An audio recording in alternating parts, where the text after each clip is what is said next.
Medina শরীফে আমরা কোন কোন জায়গাগুলোতে যাওয়ার চেষ্টা করব। মক্কা শরীফে আমরা কোন কোন জায়গাগুলোতে দেখার জন্য যাওয়ার চেষ্টা করব। মক্কা শরীফের কথায় প্রথমে আসি। মক্কা শরীফে বেশ কিছু গুরুত্বপূর্ণ জায়গা আছে। আসলে মক্কা শরীফের পুরো অঞ্চলই নবীদের পূর্ণভূমি, যেখানে প্রতিটা মাটি, প্রতিটা ইঞ্চি মাটিতে নবীদের গায়ের ঘ্রাণ মেখে আছে। তো সেখানে প্রতিটা জায়গায় আমাদের জন্য সম্মানিত, বরকতপূর্ণ এবং আমাদের জন্য অত্যন্ত সম্মান ও শ্রদ্ধার জায়গা।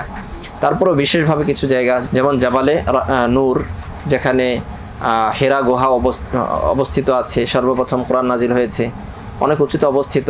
যাদের সুস্থতা আছে এবং শারীরিক সক্ষমতা, দিলে সাহস আছে, তারা সেখানে ওঠার চেষ্টা করতে পারি, জরুরি নয়, এবং উঠলে আলাদা কোনো সওয়াবও নেই, ফজিলতও নেই, শুধু আবেগ। তারপরেও নবীজি সাল্লাল্লাহু আলাইহি সাল্লামের গায়ের সরাসরি স্পর্শ আছে এমন একটি পাথর, এমন একটু জায়গা, সেখানে হেরা গুহা এখনও পর্যন্ত আছে। তো সেখানে হেরা গুহাতে অনেকে আবার গিয়ে সালাত আদায় করতে থাকে, নামাজ পড়তে থাকে। এখানে নামাজ পড়া বিশেষ কোনো সওয়াব নেই, বিশেষ কোনো ফজিলতও নেই, শুধু জায়গাটি দেখা এবং আবেগের জায়গা থেকে কেউ যদি মনে করেন যে নবীজি সাল্লাল্লাহু আলাইহি ওয়াসাল্লামের গায়ের স্পর্শ লেগেছে যে এই পাথরে, সেই পাথরে আমার গায়ের একটি স্পর্শ লাগিয়ে আমি সেই স্পর্শের ঘ্রাণ পেতে চাচ্ছি, সেখানের কিছু ছোঁয়া পেয়ে আমি ধন্য হতে চাচ্ছি, সেই জায়গা থেকে সেখানে আপনি উপস্থিত হতে পারেন। নামাজ পড়ার জন্য বিশেষ সেখানে গুরুত্বপূর্ণ কিছু নেই। আরেকটি গুরুত্বপূর্ণ বিষয় হচ্ছে মক্কা শরীফে আপনার জাবালে সুর, যেখানে নবীজি সাল্লাল্লাহু আলাইহি ওয়াসাল্লাম হিজরতের আগে 3 দিন পর্যন্ত আত্মগোপনে ছিলেন। তো সেটাও দেখার জন্য যাওয়া যেতে পারে। মক্কা শরীফের গুরুত্বপূর্ণ আরও একটি জায়গা হচ্ছে জান্নাতুল মুআল্লা, যেখানে হযরত খাদিজা রাদিয়াল্লাহু আনহা সহ অনেক সাহাবী শুয়ে আছেন, অর্থাৎ কবরস্থান। সেখানে আমরা সম্ভব হলে জিয়ারতের উদ্দেশ্যে যাওয়ার চেষ্টা করব। অনেকেই তায়েফে যাওয়ার চেষ্টা করে, তায়েফেও যেতে পারে। দর্শনীয় ওখানে অনেক বিষয় আছে। দর্শনীয় বলতে নবীজি সাল্লাল্লাহু আলাইহি ওয়াসাল্লামের স্মৃতি বিজড়িত অনেক জায়গা আছে। সেই জায়গাগুলোতে গিয়ে নবীজি সাল্লাল্লাহু আলাইহি ওয়াসাল্লামের ত্যাগ, তিতিক্ষা এবং ইসলামের জন্য তার যেই দরদ ছিল, মুসলমান উম্মত এর জন্য যে দরদ, ব্যথা নিয়ে তিনি তায়েফে গিয়েছেন, সেই ব্যথা এবং আবেগটাকে বোঝার জন্য, নবীজি সাল্লাল্লাহু আলাইহি ওয়াসাল্লামের প্রতি ভালোবাসাকে বৃদ্ধি করার জন্য তায়েফে আমরা যেতে পারি। মদিনা শরীফে বেশ কিছু জায়গা আছে যেখানে যাওয়াটাও সুন্নাহ। যেমন গুরুত্বপূর্ণ একটি জায়গা হচ্ছে মসজিদে কুবা। নবীজি সাল্লাল্লাহু আলাইহি ওয়াসাল্লাম সর্বপ্রথম যে মসজিদ প্রতিষ্ঠা করেছেন, সেই মসজিদে কুবা সম্পর্কে হাদিসের মধ্যে নবীজি সাল্লাল্লাহু আলাইহি ওয়াসাল্লাম বলেছেন, কেউ যদি ঘর থেকে ওযু করে মসজিদে কুবায় উপস্থিত হয়ে 2 রাকাত সালাত আদায় করে, তাহলে একটি উমরা করার মতো সে সওয়াব পাবে। আবারও বলছি, ঘর থেকে ওযু করে মসজিদে কুবায় গিয়ে উপস্থিত হয়, এরপরে 2 রাকাত সালাত আদায় করে সে উমরা করার মতো সওয়াব পাবে। নবীজি সাল্লাল্লাহু আলাইহি ওয়াসাল্লাম সাধারণত শনিবারে পায়ে হেঁটে কুবা মসজিদে যাইতেন।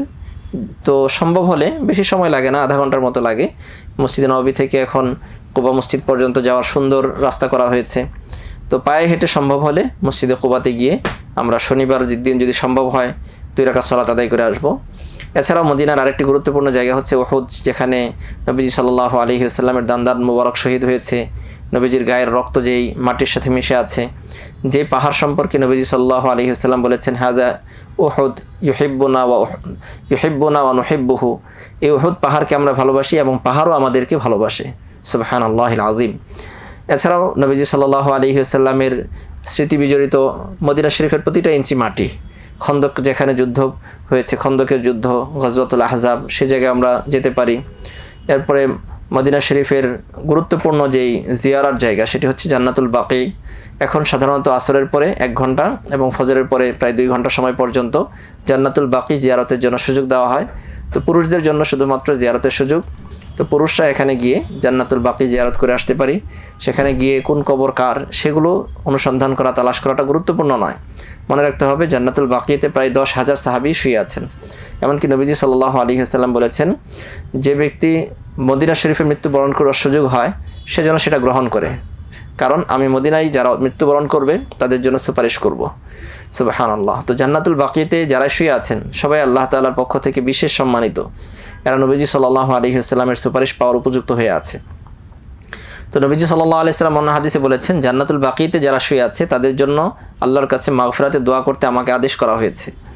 তো সেখানে গিয়ে আমরা সকলেই দোয়া করার চেষ্টা করব যেন আল্লাহ তাআলা সাহাবায়ে কেরামের মর্যাদাকে আরও বৃদ্ধি করেন এবং তাদের যে ত্যাগ, তিতিক্ষা, তারা যে দ্বীন এবং ইসলামকে রেখে গিয়েছেন, সেই সিরাতে মুস্তাকিমের উপর চলে আমরা তাদের সাথে আবার যে যুক্ত হতে পারি, তার জন্য আমরা সেখানে দোয়া করব। এছাড়াও মদিনা শরীফের অনেক গুরুত্বপূর্ণ স্থান রয়েছে, এই মদিনা শরীফের যদি আমরা পশ্চিম দিকে দেখি তো সেখানে বেশ কয়েকটা মসজিদ আছে, যেগুলো মসজিদ করা হয়েছে পরবর্তীতে। সেখানে জিয়ারতের বিশেষ কোনো ফজিলত নেই, তারপরেও সেটা সাহাবাই কেরামের স্মৃতি এবং নবীজি সাল্লাল্লাহু আলাইহি ওয়াসাল্লামের স্মৃতি জুড়ে আছে, সেজন্য দেখতে যেতে পারি। মসজিদে আবু বকর, মসজিদে ওমর, মসজিদে আলী, মসজিদে ওসমান, এবং সেখানে মসজিদে গামামা আছে ইস্তিসকার নামাজের জন্য নবীজি সাল্লাল্লাহু আলাইহি ওয়াসাল্লাম যেখানে ইমামত করেছেন। তো এই জায়গাগুলো আমরা দেখে আসতে পারি রাদিয়াল্লাহু আনহুম আজমাইন। তো আল্লাহ রাব্বুল আলামিন আমাদের সকলের উমরাকে কবুল করুন। আল্লাহ তাআলা তার হাবিবের মাধ্যমে আমাদের কাছে যে দিন প্রেরণ করেছেন, সেই দিনের শিক্ষা, সেই দিনের আবেদন, সেই দিনের মর্মকে আমাদের অন্তরে ধারণ করে বাস্তব জীবনে প্রতিফলিত করার তৌফিক দান করুন। আমিন।